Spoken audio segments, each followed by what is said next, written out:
The first California case of the UK coronavirus variant is now here in San Diego County. What we know about the infected patient. And Governor Newsom unveils a $2 billion plan to reopen our schools for in-person learning. The changes students, parents, and staff can expect when that happens across California. Plus, a serial groper on the loose in the North County. He's been caught on video inappropriately touching multiple women. What his victims want you to know. ABC 10 News at 5 starts now. We believe this is not an isolated case in San Diego County, and there are probably other strains, other cases of the same strain in San Diego County. Just hours ago, we learned a San Diego man is among the first in the nation to test positive for the new strain of COVID-19. Good evening. I'm Kimberly Hunt. And I'm Steve Atkinson. Lindsay Pena has the night off. The highly contagious strain was discovered in the United Kingdom. And because that man has no travel history, it is believed the strain is already circulating here locally. Our ABC 10 News reporter Laura Acevedo is joining us with the urgent warning from local leaders tonight. Laura. Well, the warning is continue doing things that we have been doing since the start of this pandemic. Recommendations like wearing a mask, social distancing, and not gathering with people that are not in your household. Now, what we know about the patient with this variant is that he is not hospitalized, and we know 2 household members are being tested today. One of them has symptoms. County officials say the 30-year-old first developed symptoms on the 27th and was tested yesterday. The test came back positive around 5 in the afternoon, and by 3 a.m. this morning, Scripps researchers were able to confirm that it was in fact the UK variant. Again, this person has not traveled. Researchers say this new strain doesn't appear to be more severe, but it is showing to be more contagious. Still, there are many questions about how this could impact diagnostics and things like the vaccines that are currently rolling out. Speculation is not something I like to do, so I would just say that until we have the data, which I'm hopeful we'll have within the next couple of weeks, primarily from our colleagues in the United Kingdom, we will know more, and we will know the answer to these questions, but for now, we don't know the answers. So again, this variant still very new, and we know that there are researchers both here and the UK working around the clock to find the answers to the questions that we all have. But one thing experts are saying is that things like wearing a mask and social distancing will help slow the spread of this variant. Reporting live, Laura Acevedo, ABC 10 News. Laura, thank you. And here are the latest numbers for San Diego County. More than 2,400 new cases were reported today. That brings the total to more than 152,000. And there were 37 new deaths reported, bringing that total to 1,472. Mayor Todd Gloria is warning people about New Year's Eve parties. And today he signed an executive order to enforce the local state COVID-19 public health order.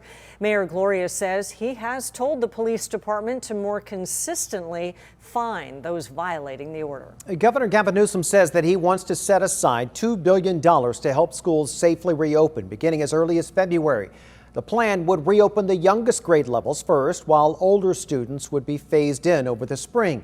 Reopenings will be tied to case rates, and money will be available to regularly test teachers and students, provide PPE, and make building upgrades. Our ABC 10 News anchor Derek Stahl has the breakdown. State officials say after months of distance learning, it's clear some students are falling behind, particularly from low-income families. When schools do reopen, the governor and his team say part of their $2 billion plan will help address the impact of learning loss. Looking at extending the day, looking at extending into the summer, looking at the opportunity to get tutors and additional supports to address comprehensively the learning loss, I can assure you, is not only top of mind, it's foundational. State officials say they're working on ways to reimagine the school year to catch struggling students up in a short amount of time. They're still working out the details, but they say the $2 billion plan should allow for additional instruction time after school and over the summer. But from my standpoint, what we do to offset learning gaps has to start on day one when schools reopen, whether they're in-person instruction or in distance learning. State Superintendent Tony Thurmond says California will continue to invest in ways to improve distance learning because even as schools reopen in phases, all parents will still have the option to keep their children at home.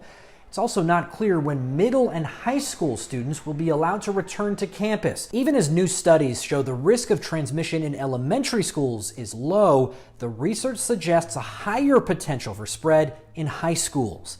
Derek Stahl, ABC 10 News. A senior living facility in Bankers Hill is among the first in San Diego County to vaccinate its residents and employees. ABC 10 News reporter Marie Cornell introduces us to the first person in line. Oh, yeah, I'm ready for it. I'm totally. Eldon Thompson couldn't wait to get his COVID-19 vaccine. He was so excited, he volunteered to be the first one among the group at the St. Paul's skilled nursing facility. Eldon says he didn't have any doubts about getting it, but he was worried about catching the virus. Yeah, I'm scared because of my age, 79 years old. I mean, I'm seeing some young people, younger than me, they're failing.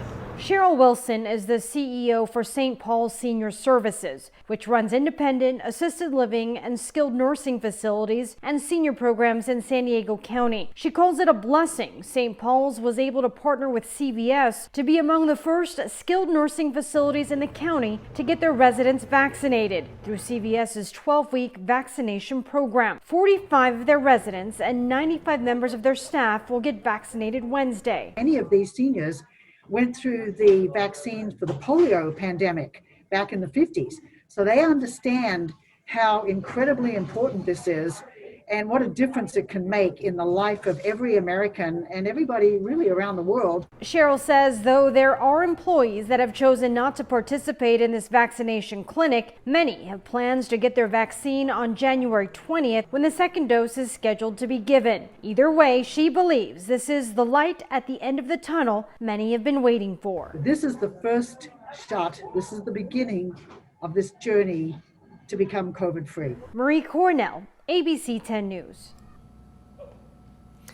The United States broke yet another record as the virus worsens here. 3,700 Americans died from COVID-19 in just 24 hours.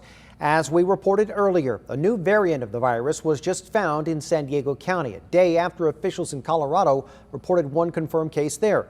Now, another suspected case was found in members of the National Guard.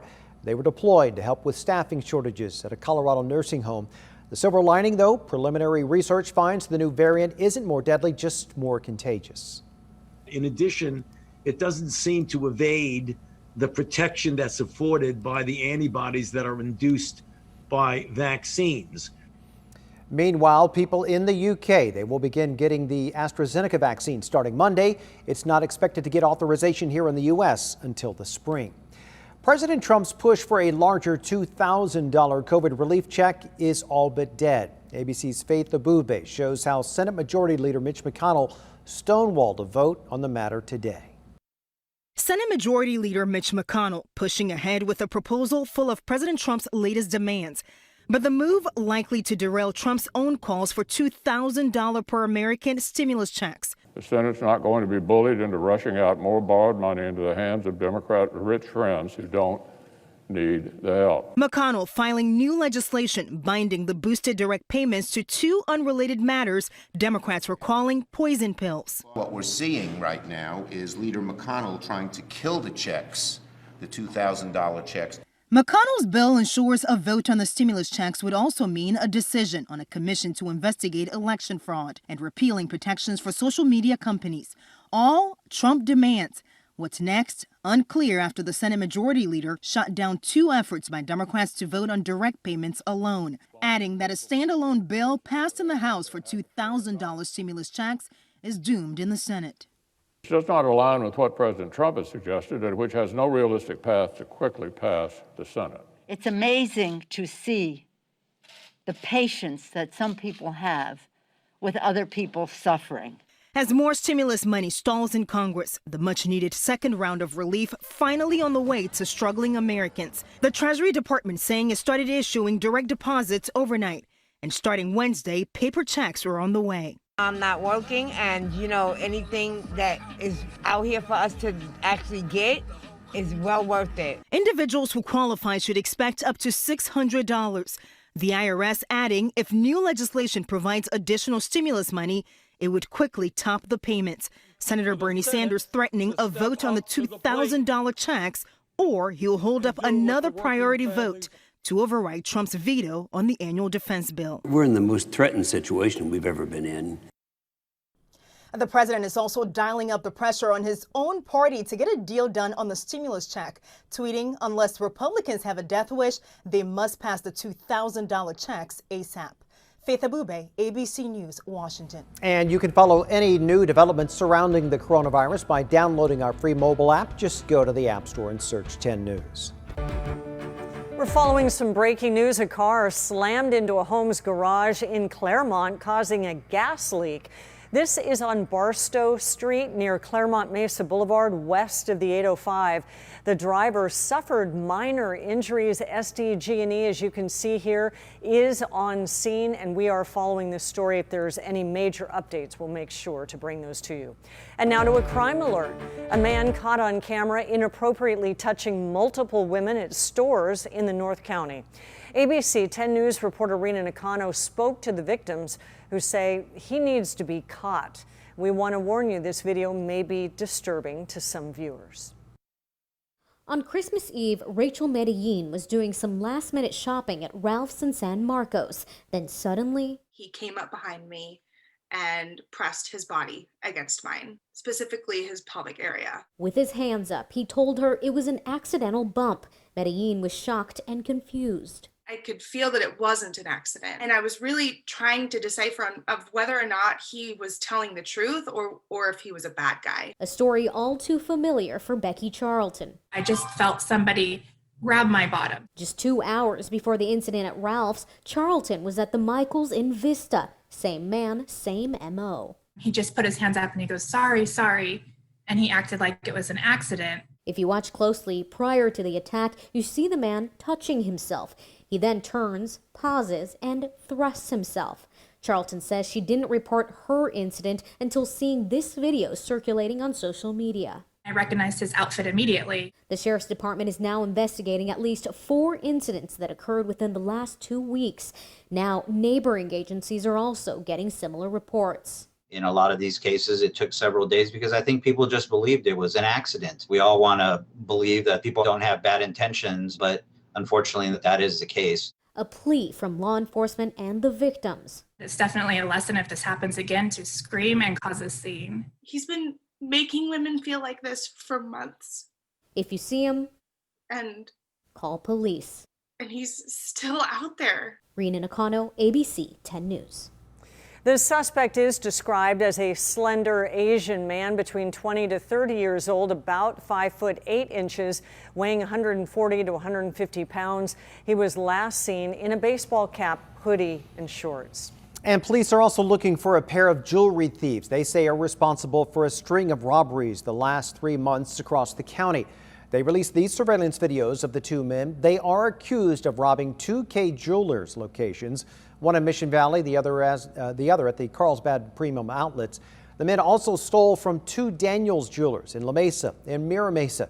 Anyone with information should call Crime Stoppers.